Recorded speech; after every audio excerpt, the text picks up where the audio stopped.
Hey guys, welcome to the GS world. India और Mauritius के बीच में एक फ्री ट्रेड एग्रीमेंट हुआ है। यहाँ पे आप देख सकते हैं, टाइम्स ऑफ इंडिया का एक आर्टिकल है जिसमें ये कह रहे हैं कि India science free trade agreement with the Mauritius.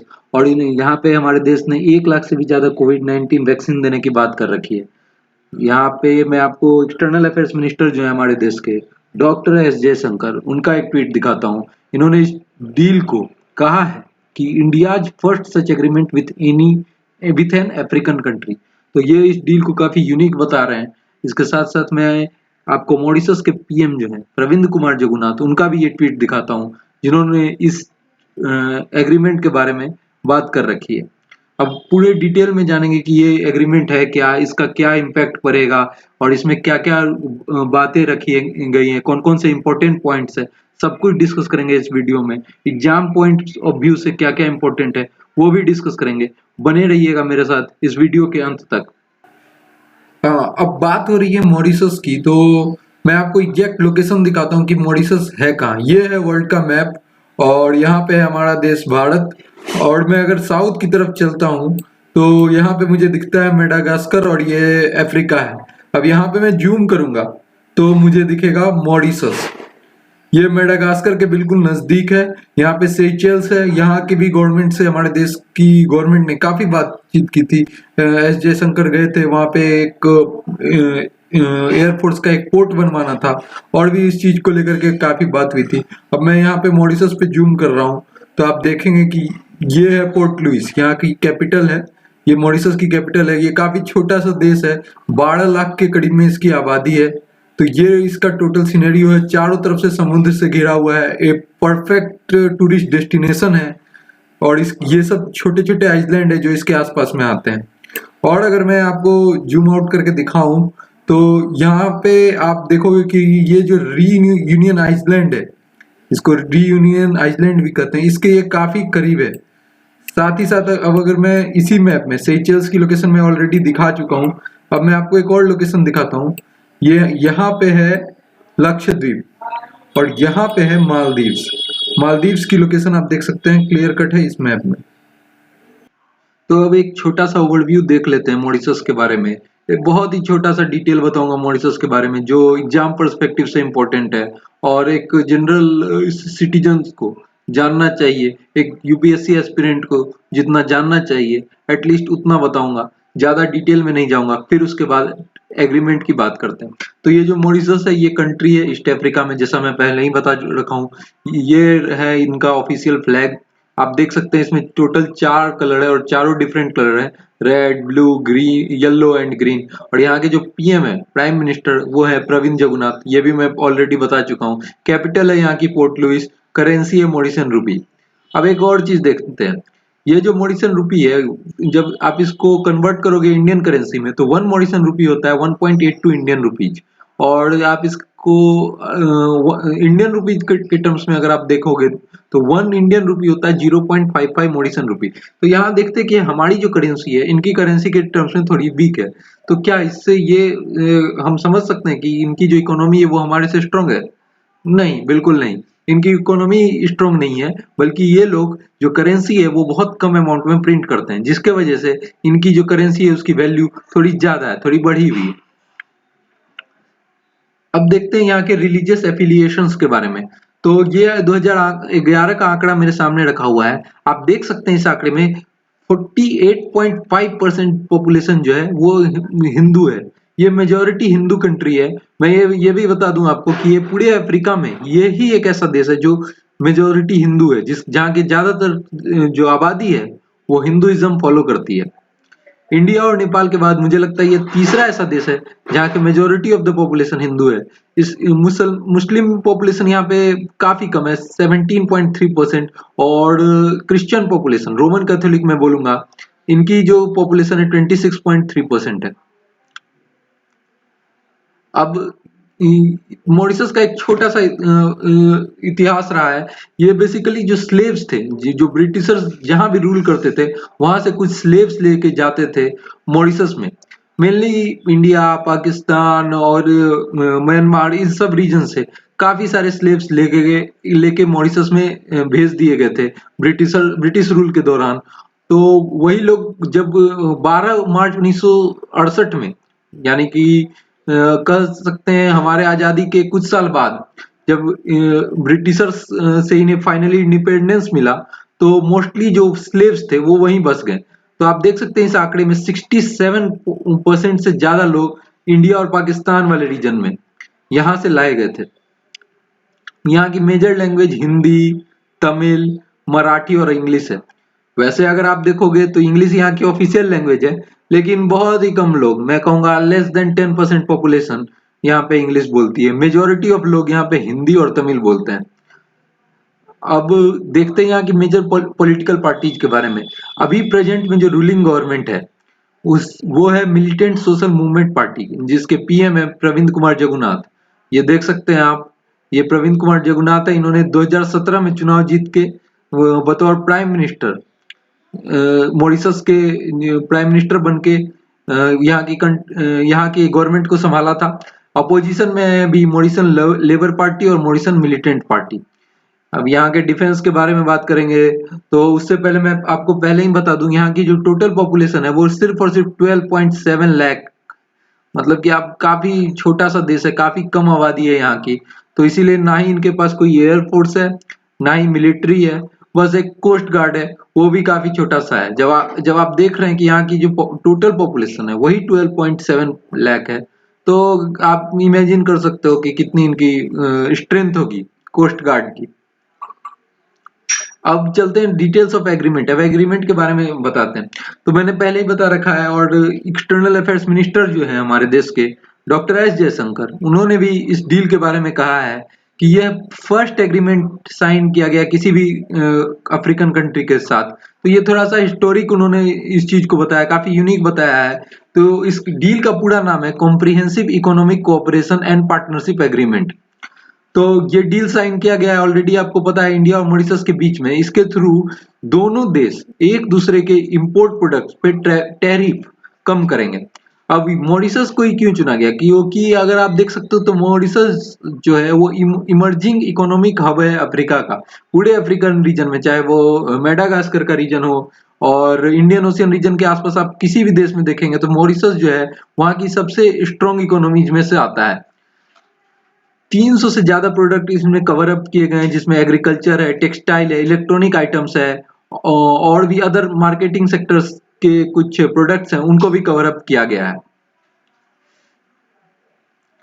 Market से अगर आप मार्केटिंग की बात करते हैं तो मैं आपको बता दूं कि जो मॉरिशस है ये फ्रोजन फिश का बहुत बड़ा सप्लायर है। फ्रोजन फिश मतलब कि यहाँ की फिशिंग इंडस्ट्री काफी अच्छी है। तो और साथ ही साथ ये टॉप प्रोड्यूसर है शुगर केन का, शुगर केन का टॉप प्रोड्यूसर है। तो ये लोग एक्सपोर्ट करेंगे इंडिया को frozen fish, sugar, biscuit, juice, mineral water, beer, alcoholic drinks और कई सारे ऐसी चीजें हैं जो ये एक्सपोर्ट करेंगे इंडिया को। और दोनों देश ने यह एग्रीमेंट साइन किया है कि दोनों देश एक दूसरे पर कस्टम ड्यूटी को इलिमिनेट कर देंगे, और काफी स्मॉल अमाउंट, मैं कहूंगा कि बहुत ही मिनिमल चार्जेस लगेंगे, जिसके थ्रू जो इन्वेस्टर्स हैं, जो कंपनियां हैं, जितने भी बड़े बड़े एंटरप्रेन्योर्स हैं, वो एक दूसरे पे इन्वेस्ट करेंगे और इकोनॉमी ग्रो करेगी। तो ये पूरा एग्रीमेंट हुआ है इन दोनों देश के बीच में। अब मैं आपको कुछ एक छोटा सा ओवरव्यू बताता हूँ। 2018-19 का जैसा सिनेरियो था कि जो टोटल ट्रांजैक्शन हुए थे इंडिया और मॉरिशस के बीच में वो थे 1.2 बिलियन यूएस डॉलर। बिल्कुल सही सुना आपने, 1.2 बिलियन यूएस डॉलर। लेकिन जैसे ही 2019 और 20 आया तो ये जो ट्रांजैक्शन है ये लगभग आधा हो गया। आप देख सकते हैं ये घट के 690 मिलियन हो गया। तो इसका कारण क्या था, क्यों ऐसा हुआ? तो ये हुआ double tax avoidance agreement, DTA. ये यूपीएससी पॉइंट ऑफ व्यू से भी ये बहुत इंपॉर्टेंट है। अगर आप जानेंगे तो इंडिया और मॉरिशस के बीच में एक ट्रीटी थी जिसके थ्रू इंडियन ओरिजिन का कोई भी इन्वेस्टर वो मॉरिशस में रेसिडेंसी ले करके वहां के थ्रू इन्वेस्ट कर सकता था वापस अपने देश इंडिया में।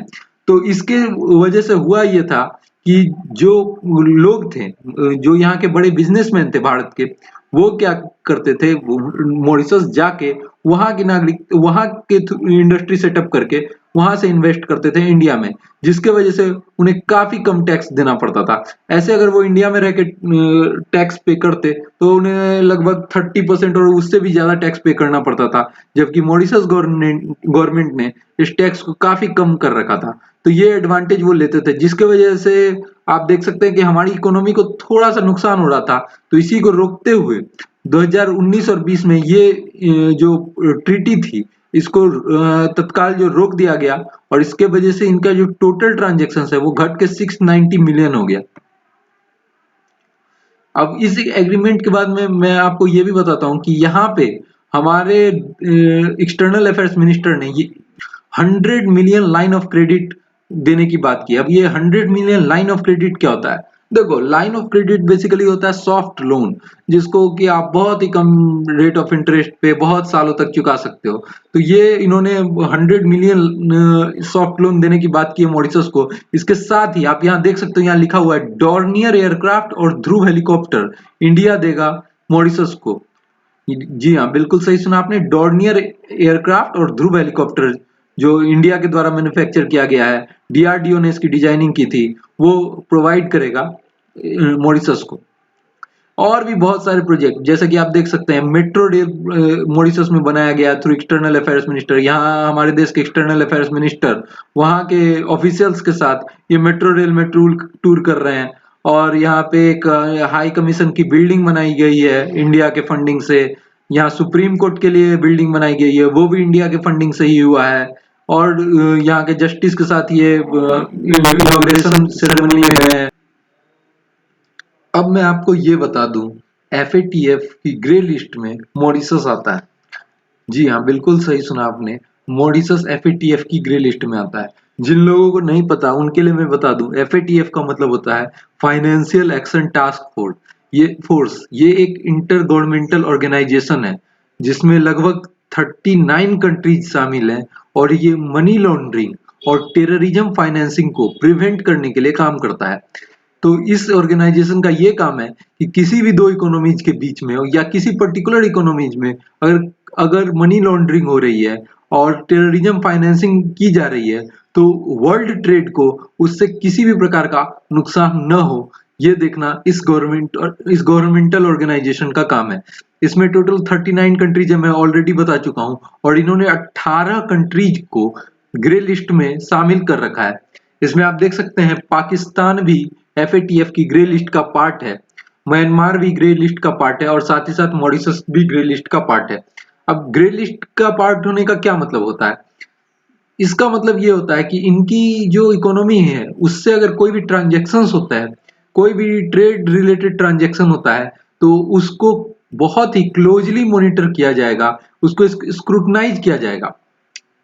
अब देखो, ये भी मैं बता दूं कि जैसे कि हम लोग सबको पता है कि पाकिस्तान में टेररिज्म फाइनेंसिंग का काफी इशू जो है इम्पोर्टेंट है, जिसके वजह से इसको एफएटीएफ की ग्रे लिस्ट में डाला गया है। म्यांमार में भी कुछ ऐसा ही सिनेरियो है। लेकिन अगर हम मॉरिशस की बात करें तो यहाँ टेररिज्म फाइनेंसिंग के कम इशू है, लेकिन मनी लॉन्ड्रिंग के इशूज बहुत ही ज्यादा है, जिसके वजह से एफएटीएफ ने इसको ग्रे लिस्ट में बहुत ही पहले कर रखा था। अब जो ये डील हुआ है इंडिया और मॉरिशस के बीच में, इसमें यह भी बात कही गई है कि इंडिया बैकअप करेगा मॉरिशस को in the United Nations to remove its name from the grey list. जी हाँ, इंडिया मॉरिशस को यूनाइटेड नेशन में बैक करेगा ताकि ये ग्रे लिस्ट से बाहर हो सके और इनकी इकोनॉमीज को एक बूस्ट मिल सके। जब ये ग्रे लिस्ट से बाहर हो जाएगा मॉरिशस, तो आप देख पाएंगे कि बहुत सारी इकोनॉमीज से इसका ट्रेड काफी कंटिन्यू हो जाएगा, काफी बूस्टअप हो जाएगा, जिसके वजह से यहाँ के लोगों को काफी फायदा होगा। इनकी जो फाइनेंशियल कंडीशंस है वो काफी इंप्रूव हो जाएगी। अब मैं आपको बताता हूँ कि जो हमारे देश ने डील किया मॉरिशस के साथ, ये एक रिएक्टिव अप्रोच है। बेसिकली हम देखेंगे तो जनवरी 3 2021, मतलब कि इसी साल 3 जनवरी को चाइना और मॉरिशस के बीच एक ऐसा ही फ्री ट्रेड डील हुआ था। फ्री ट्रेड डील में चाइना ने काफी सारे इंफ्रास्ट्रक्चर प्रोजेक्ट की बात की थी जो ये मॉरिशस में बनाने वाले हैं। ये एयरपोर्ट्स है, रोड्स हैं, मॉल्स हैं, और इस तरह के काफी फ्लाईओवर्स, ये इंफ्रास्ट्रक्चर प्रोजेक्ट मॉरिशस में बनाने वाले हैं। तो इसी को काउंटर करने के लिए हमारे देश ने ये एक फ्री ट्रेड एग्रीमेंट साइन किया था। तो आप यहाँ पे देखते हैं कि हमारा देश का जो अप्रोच रहा है, हमारी जो पॉलिसी रही है, वो थोड़ी सी रिएक्टिव रही है। हम अगर चाइना ये काम करता है तो उसके रिएक्शन में हम मॉरिशस के साथ ये डील स्टार्ट करते हैं, ये डील फाइनलाइज करते हैं।